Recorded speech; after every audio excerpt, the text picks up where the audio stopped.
اخلاص کے مقابلے میں ریاکاری آتی ہے۔ ریاکاری کا کیا مطلب؟ جو اللہ کی رضا کے لیے عمل کیا جائے وہ اخلاص پر مبنی ہے، جو اللہ کی رضا کے علاوہ کوئی اور نیت بندے کے اندر آ جائے وہ ریاکاری ہوتی ہے۔ بندہ عبادت کر رہا ہے اللہ کی رضا کے لیے نہیں، دنیا کی کوئی چیز چاہتا ہے، ریاکاری ہے۔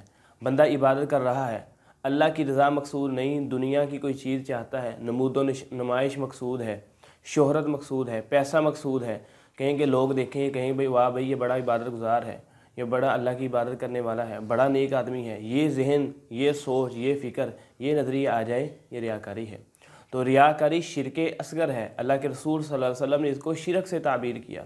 یہ بہت بڑا گناہ ہے، انسان کو ذلیل کروا دینے والا عمل ہے، تباہ کروا دینے والا عمل ہے، برباد کروا دینے والا ہے۔ جہنم کا افتتاح ریاکار لوگوں سے ہوگا۔ جہنم میں سب سے پہلے ابو جہل کو نہیں پھینکا جائے گا، فرعون کو، حامان کو، قارون کو، ابی بن خلف کو، بڑے بڑے کافروں کو جہنم کے اندر نہیں پھینکا جائے گا۔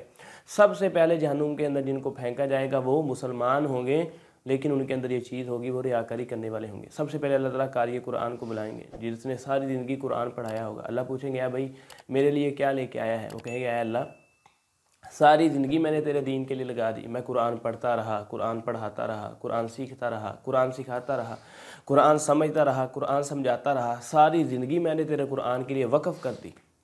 اللہ فرمائیں گے کذبتا، تو جھوٹ بولتا ہے، تو نے یہ کام اس لیے کیا گیا تاکہ تجھے قاری کہا جائے، تاکہ تیری شہرت ہو جائے، تیری لوگ واہ واہ کریں، بلے بلے کریں، لوگوں نے کہہ دیا تجھے مل گیا، آج مجھے اللہ کے پاس تیرے لیے کچھ نہیں ہے۔ اے فرشتوں اس کو پکڑو، فسحب علی وجوہہم ثم القی فی النار، صحیح مسلم کے الفاظ ہیں۔ اللہ کے رسول صلی اللہ علیہ وسلم نے فرمایا فرشتے پکڑیں گے، منہ الٹا کر دیں گے، پاؤں اوپر کر دیں گے، اور اسی طریقے سے گھسیٹ گھسیٹ کے اس کو فسحب علی وجوہہم ثم القی فی النار، منہ کے بل جہنم کی آگ کے اندر گرا دیا جائے گا۔ اسی طریقے سے ایک شہید آدمی کو لایا جائے گا، اللہ پوچھیں گے ہاں بھئی تو میرے لیے کیا لے کے آیا؟ وہ کہے گا اے اللہ انسان کو سب سے زیادہ عزیز اس کی جان ہوتی ہے، میں نے جان ہی تیری راہ کے اندر لٹا دی، میں جان لڑا کے آیا، خون بہا کے آیا، اپنی ساری زندگی تیرے لیے لٹا کے آ گیا، میرے جسم پر کچوکے لگائے گئے، مجھے اٹھا اٹھا کے پھینکا گیا، مجھے پھینک پھینک کے اٹھایا گیا، مجھے مارا گیا، میں نے کٹنا گوارا کر لیا، میں نے جلنا گوارا کر لیا، تیری راہ کے اندر میں لڑتا لڑتا قربان ہو گیا، لیکن میں نے پھسنا گوارا نہ کیا، میں دین سے ہٹا نہیں، میں جھکا نہیں، تیری راہ کے لیے، تیرے جہاد کے لیے، تیرے دین کے غلبے کے لیے میں دشمنوں سے کھپ گیا، دشمنوں کے ساتھ لڑ گیا، لیکن میں نے تیرے دین پر آنچ نہ آنے دی۔ اللہ فرمائیں گے کذبتا، تو جھوٹ بولتا ہے، تو نے جہاد اس لیے کیا، تو مسلمانوں کے ساتھ مل کے لڑا اس لیے تھا، قیل شجاع، تاکہ تجھے شجاع کہا جائے، تجھے بہادر کہا جائے، دنیا کے اندر تیرے چرچے ہوں، تیرے بہادری کا نام لیا جائے۔ فقط قیل، لوگوں نے نام لے دیا، لوگوں نے تجھے بہادر کہہ دیا، لوگوں نے شجاع کا لیبل تجھ پہ لگا دیا، آج مجھے اللہ کے پاس تیرے لیے کچھ بھی نہیں ہے۔ فرشتے اس کو پکڑو اور جہنم کی آگ کے اندر پھینک دو۔ تیسرا شخص جو لایا جائے گا وہ کون ہوگا؟ سخاوت کرنے والا، سخی آدمی۔ اللہ پوچھیں گے ہاں بھائی تو میرے لیے کیا لے کے آیا ہے؟ وہ کہے گا اے اللہ میں نے تیری راہ کے اندر بڑا خرچ کیا، میں لوگوں کو کھانا کھلاتا تھا، بھوکوں کو کھانا کھلاتا، پیاسوں کو پانی پلاتا، بے کسوں کے کام آتا، محتاجوں کی مدد کرتا، تو مجھے دیتا رہا، میں تیری مخلوق پر لٹاتا رہا، میں نے بڑا خرچ کیا، میں نے یہ کیا وہ کیا، کسی کی بیٹی کی شادی نہیں ہو رہی تھی، اے اللہ اس کو میں نے کروائی ہے، وہ فلاں بندہ تھا غریب تھا، اس کے پاس گھر نہیں تھا، میں نے اس کو گھر بنا کے دیا ہے۔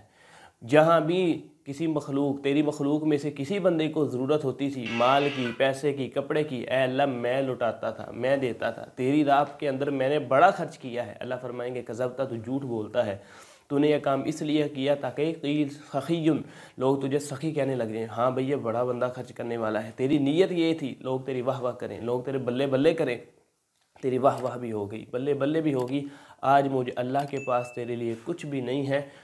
اے میرے فرشتوں اس کو پکڑو اور جہنم کی آگ کے اندر پھینک دو۔